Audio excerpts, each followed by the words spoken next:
Hey, I'm Jason Peacock, and I'm here to talk about First Martians, one of the most hyped games of the year, arguably anyway. So hyped, in fact, that the designer, Ignacy Cevicek, tried to bring that hype down by telling everybody not to get too excited about it. Now, I love Ignacy's designs. I have quite a few in my collection. Stronghold is one of my favorite games ever. Imperial Settlers, 51st State. My wife and I play those all the time, and Imperial Settlers is hers. Robinson Crusoe, a game that's this game, First Martians, is based on. I greatly enjoy that. And then there's Hiroshima Convoy, a cool little two-player game he's designed. So I'm a big fan. I'm primed to like this game. The movie The Martian was awesome. And the theme of being in his shoes, trying to survive on Mars, trying to science your way out of death and survival is very interesting to me. It's a very untapped theme. So I mentioned Robinson Crusoe. I'm going to explain how the game plays. I'm going to tell you what my thoughts are on the game. And then I'm also going to tell you, I'm going to give you a comparison between Robinson Crusoe and this one. I'm going to give you a quick rundown of the rules, and then I'll give you my thoughts. I'm not going to explain every last rule, because we'll be here all day if I do, and there is a watch it play video. So, if you want to learn how to play the game, that is probably the best way to do it. Okay, so there's First Martians all set up. The first thing you're going to do is pick a scenario. They've got 2 campaign books, which is a bunch of scenarios that stream together. And then there is a few, I think there's 6 standalone scenarios. Similar to Robinson Crusoe, they're all on a card. They're going to have an introduction. They're going to tell you what your objectives are if you win. And most of this is full of just special rules that are above and beyond what's in the rulebook. I'm not going to go into that stuff. So let me explain how a game round works. Now everything's at the top of the board here. First thing is the event phase. This is where the app is typically going to do something mean to you. Your solar panels are going to get full of dust, so you're going to lose some of your energy productions, or you're going to bang your head on a wall and you're going to lose a health. If you play on easy, sometimes you're going to get something good. But typically, event phase means something bad that's going to happen. There's also a list of events that have happened that you can assign your workers to during the action phase to deal with. This is a common trait with Robinson Crusoe as well. Except Robinson Crusoe used cards. Okay, so morale phase. Depending on where your morale is at, you're going to gain or lose morale tokens, these little things. They can be exchanged to use a skill. Each astronaut has 3 skills in a standalone scenario, but if you're in a campaign, you don't start with any skills. You can take a skill as a end scenario bonus if you win. If you lose, you could just go play it again until you win. Another thing that's going to happen in the morale phase is you're going to gain stress equal to the number of astronauts, plus any other additional modifiers that do that to you. Then is the production phase. Wherever your cube is at for your oxygen, this black cube here, so if I've got a cube in the 4 of my 2 oxygen makers, that's enough to provide enough oxygen to the 8 facilities that need one. By this little O2 symbol, 1, 2, 3... 4, 5, 6, 7, and the farm is 8. Same thing with your solar panels, except for energy. If I'm producing 5 on this one and 8 on that one, I'm too short to giving the 10 facilities that need energy. In which case, I'm going to have to shut down tiles.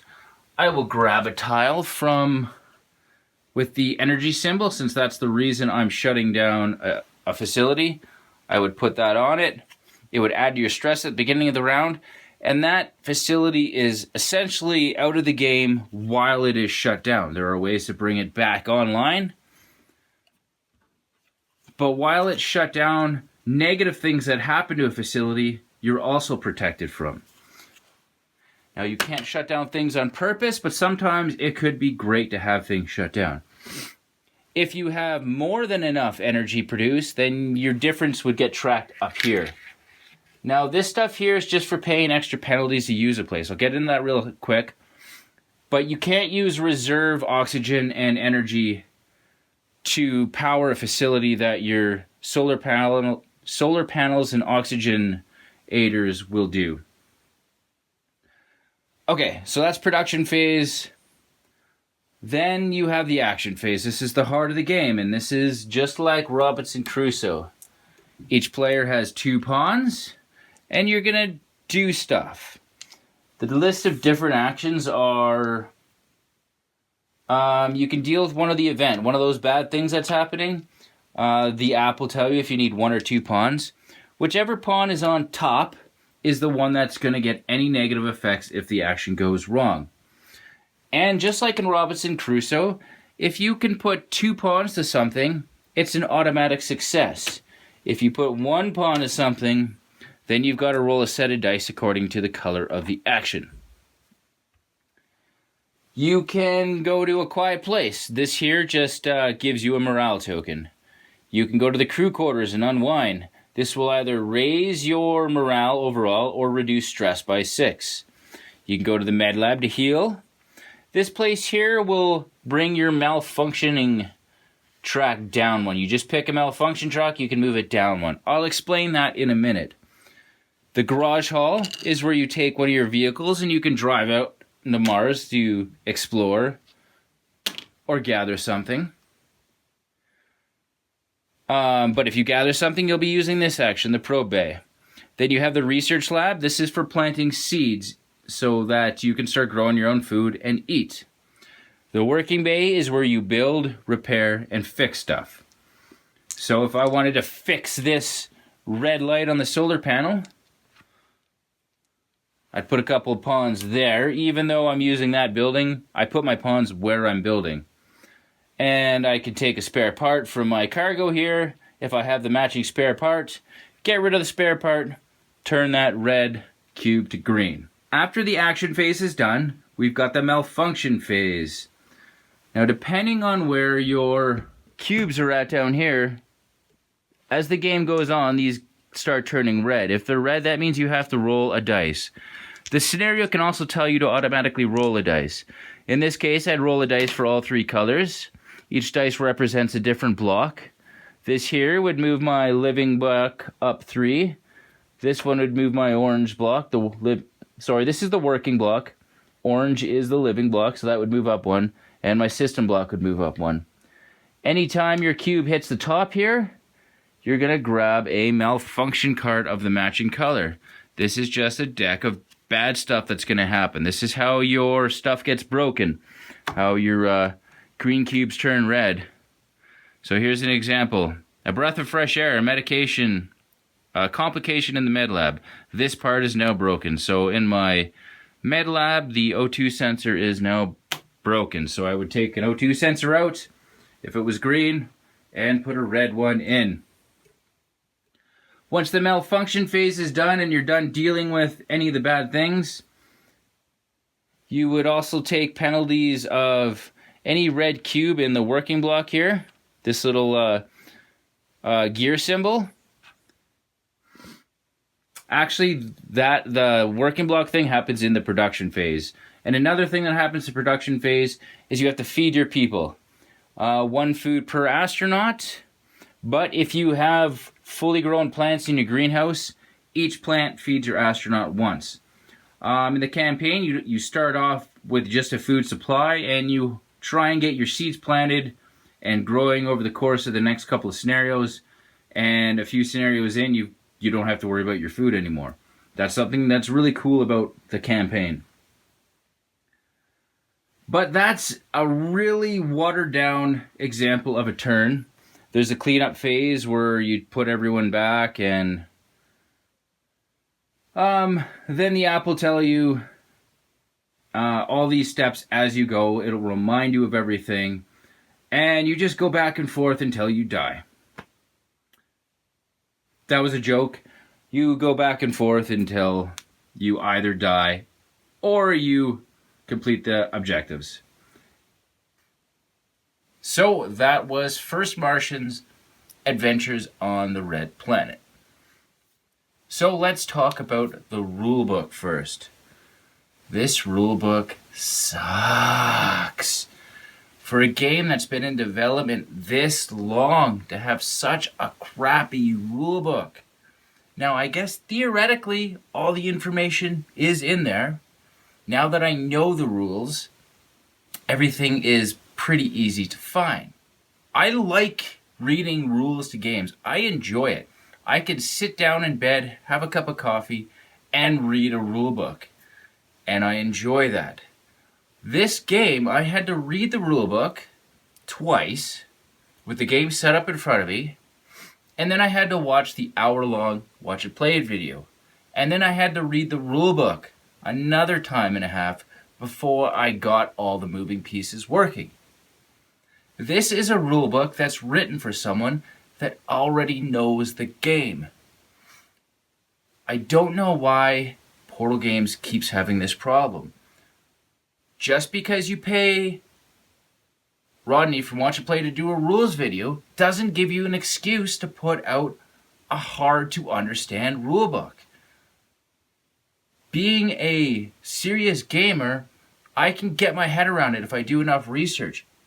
But I think this rulebook is alienating average gamers. They're going to pick this up and they're going to be so confused. Stronghold, 2nd edition, huge rulebook problems. They had to come out with a 2nd edition almost right away. You had a Watch It Play video that contradicted a bunch of rules in the rulebook. And many erratas came out about it. Imperial Settlers and 51st State, okay, fine. Those rulebooks weren't bad, but 1st edition Robinson Crusoe was brutal. 2nd edition was better, not great, but I'm digressing because I'm talking about First Martians.